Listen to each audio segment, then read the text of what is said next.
Saturday morning ride.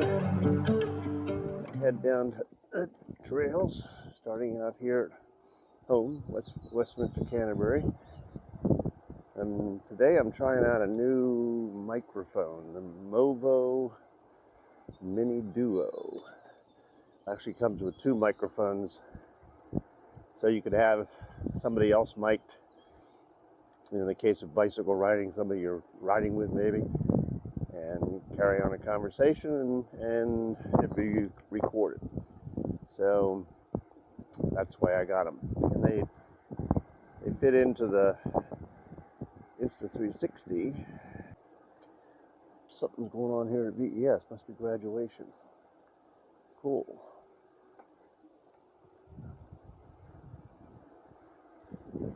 A lot of cars.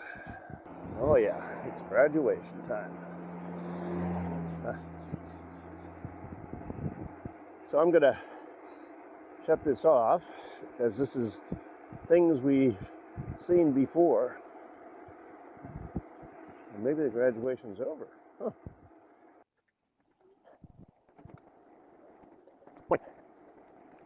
Wait. All right, made it to the bike trail. I'm not going to go real far today. I just wanted to try this microphone out and make a comment about a couple things that I've learned. So this is about a little bit more than 4 weeks that I've had this e-bike, and I have slowly learned how to, learned how to ride it efficiently and to conserve battery as much as possible. Velotric claims it has a range of, the battery has a range, it's a 500 watt battery, range of about 60 miles or 65 depending on where you read it. And my test earlier, over 4 rides, it totaled about 51 miles, and I was down to 1 bar, so it took 4 bars.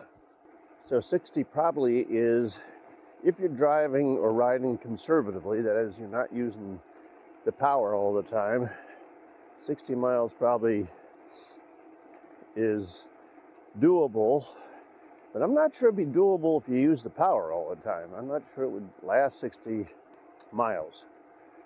But nonetheless, it gives me an idea of what I can expect with range and watching my batteries bars. Hello. A lot of people on the trail today. It's a Saturday. It's Memorial Day weekend. Hello. I think I mentioned before, I finally got a decent pair of gloves with good gel pads. And it makes a difference, even though right now the tips of my fingers are tingling, and I guess I've been grabbing the, oh yeah, here's the trail. I've been grabbing the handlebar maybe too tightly. So let's go down this way. All right. One of my biggest problems is remembering to put my Apple Watch on. It has fall detect, and it's my wife's former watch, and so she likes for me to wear it when I'm riding. And it's nice too because it's amazing what the Apple Watch records of a ride if you set the cycling workout. It's pretty cool, really. Okay, and here we go in the tunnels. Let's put the light on. All right, here we go. And it's not really necessary for the light in here for me to see because there are lights all the way along the tunnel, but for other people to see that I'm coming is probably a good thing to do. Hello. I'm gonna shut this down for right now. I just rode down to where the Point of Honor Trail comes in and the Riverwalk Trail begins, and turned around. I'm heading back now. There's a historic marker. Joshua Holbrook, 1788 to 1854. And one of the things that I need to build up to is being able to not use the power assist as much. And I pretty much accomplish that on really good and flat land, or if I've got a downhill, and then if, conditions that don't really require a lot of assistance. But because this is a heavy bike, even in right now I'm in gear 2, it still requires some strength to keep it moving.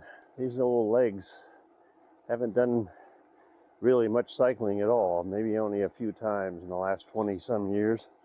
So I need to build up the strength in the legs, and I'm sure I'll be able to cycle a lot more without the power assist. I can feel not an improvement in my legs, but I can feel that it's affecting them.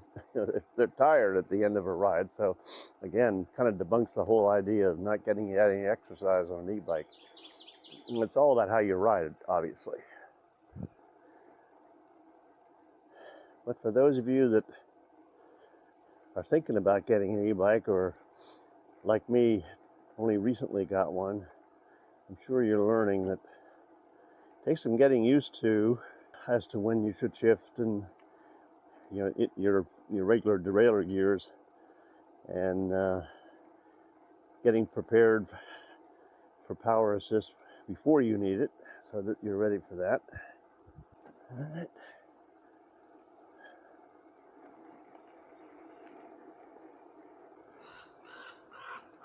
Nope. Made somebody unhappy.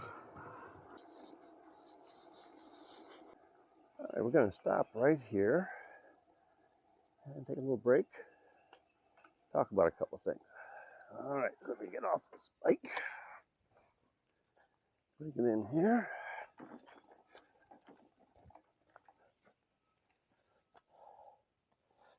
And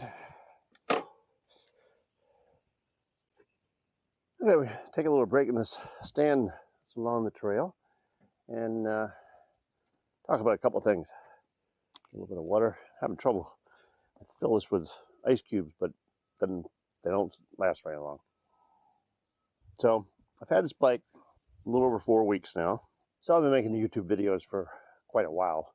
I started because of my interest in photography, and I was teaching people how to use their cameras that they used on auto all the time.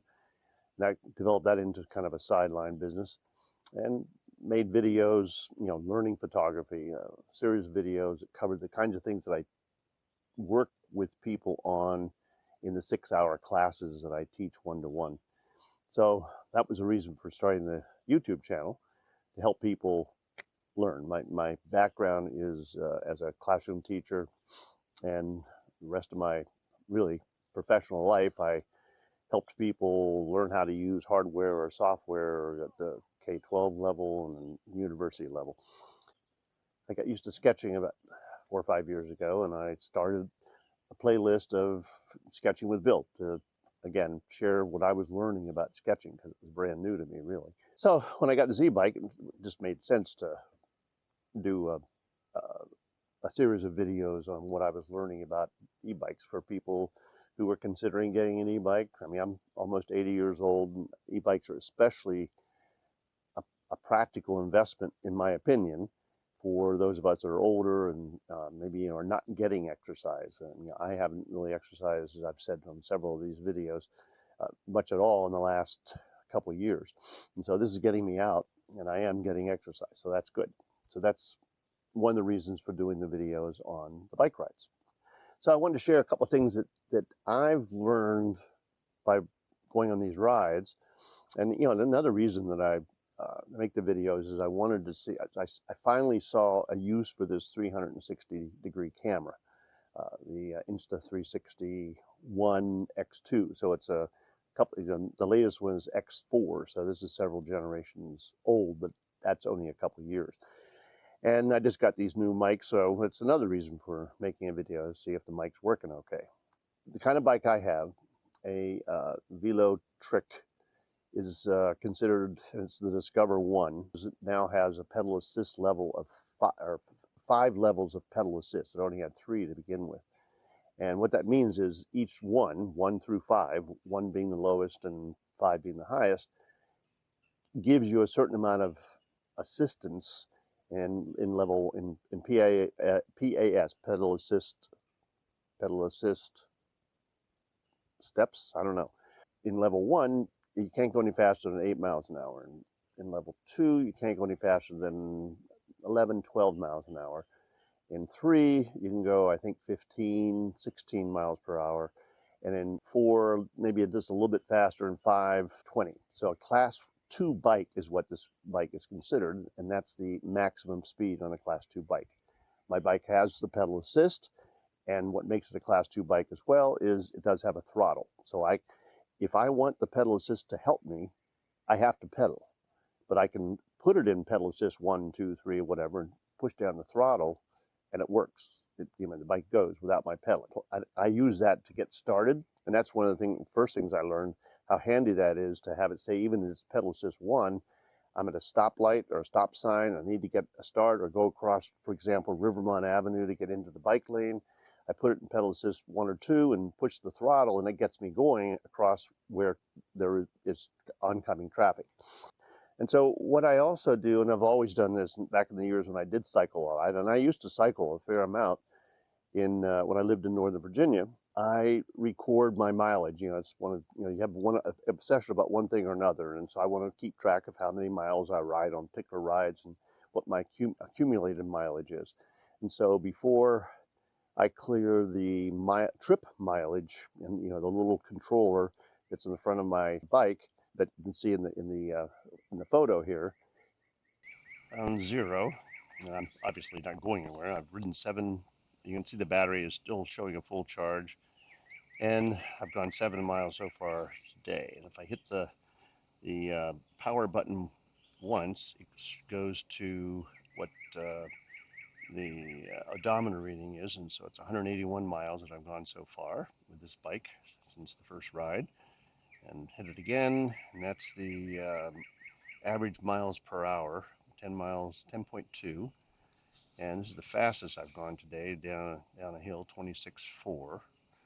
And the next one is the time that I was riding is 41 minutes.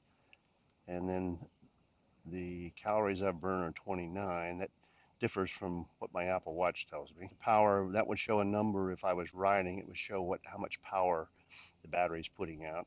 I think that's what it means. And the last one is the voltage. It's 48 volt. I've never looked at this one when I was riding. I don't know if it changes or not. But and then down at the bottom it tells me, like, for example, if I push the plus button, it goes to pedal assist 1, 2, 3, 4, and 5. Then the other thing that I've been practicing is whenever I'm going downhill, or for example here on the trail, there is a little slight grade when you're going downtown. And so I can feel it when I'm coming back. But going downtown, for sure, I turn the power. I leave the power on, but I don't have the assist level at 1, 2, 3, 4, or 5. I have it at 0. So I can still see the mileage. I can see how fast I'm going, etc. Doing that means I'm using a little bit of the battery to display that control panel. And I sometimes will it has a USB port, so I can plug my phone into it and keep it charged if I'm using, I do use the Apple Watch to keep track of cycle workout, it's called, and that shows up on my phone. I keep it on 0 as much as I can, especially going down hills.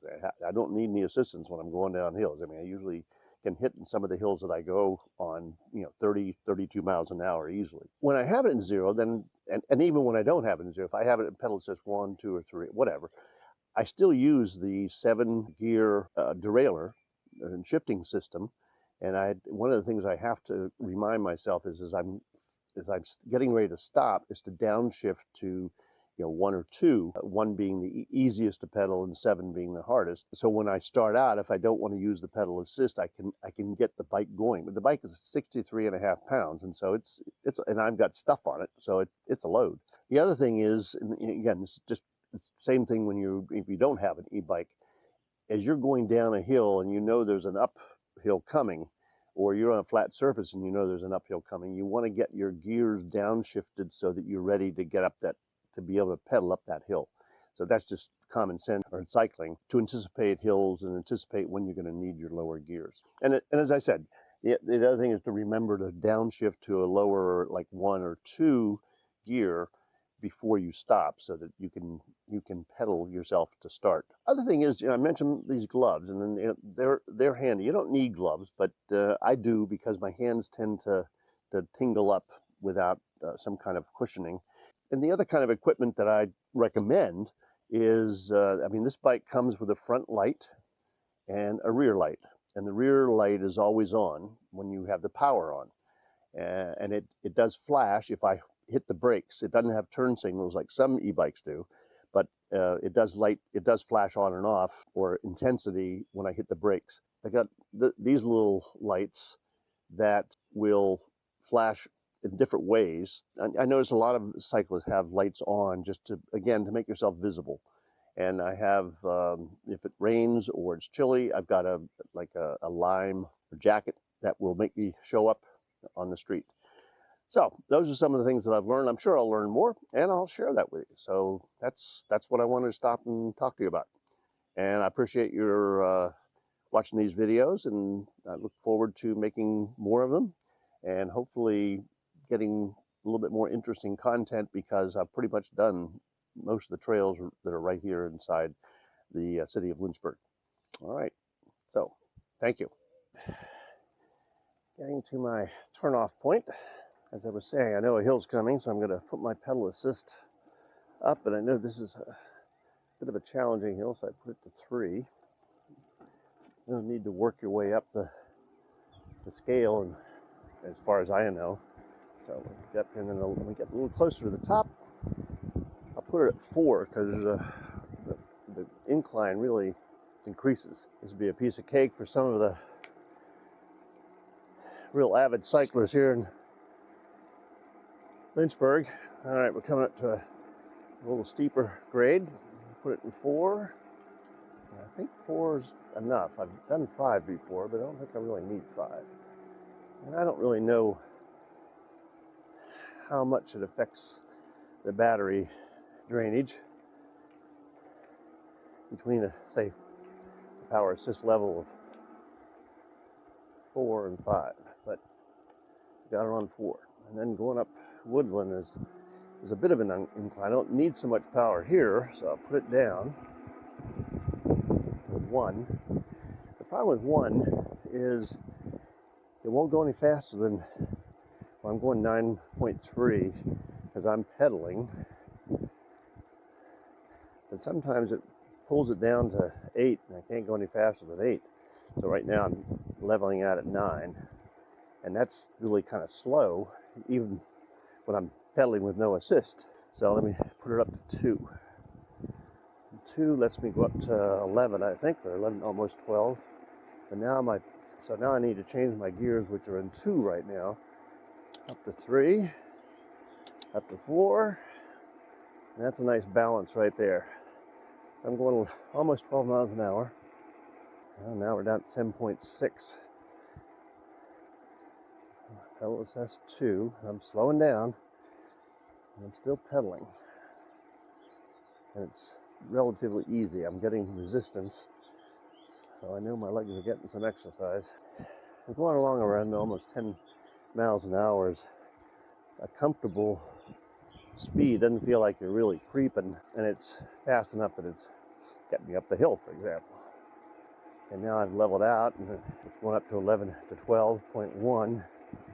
I'll put that. I know that a stop sign's coming up in a hill, downhill, so I'm going to turn the power assist off.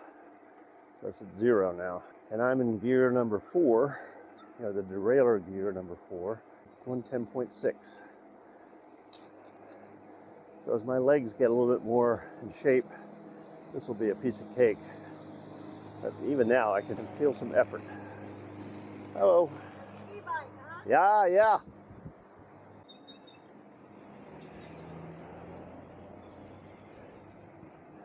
Okay, so now I'm going down a hill. I don't need any power assist, but I'm going to put it in 3 because I know this hill is coming up. Don't need 4. All right. And now I need to put my derailleur gear a little higher. So we'll get it up to 5. That's good enough, I think. So I'm going 12.3 miles an hour. It's comfortable. Got a car behind me. Another thing I didn't mention is a rear view mirror is a must, in my opinion. Okay, I'm going to put this baby up a little higher because I want to get through this light. All right, we made it. That's the kind of place where the power assist is really handy. I needed a boost there. They moved the little button that pedestrians can use to trigger the light. It used to be where I could reach over and press it, but when they changed the lights last week, they put it on the other side of the pole, and now without getting off the bike, I can't reach it. But I've noticed last 2 rides that if I make sure I go over the tripper on the pavement, the light does change. So maybe that's an advantage of having a heavier bike. Maybe they've improved the technology and light trippers.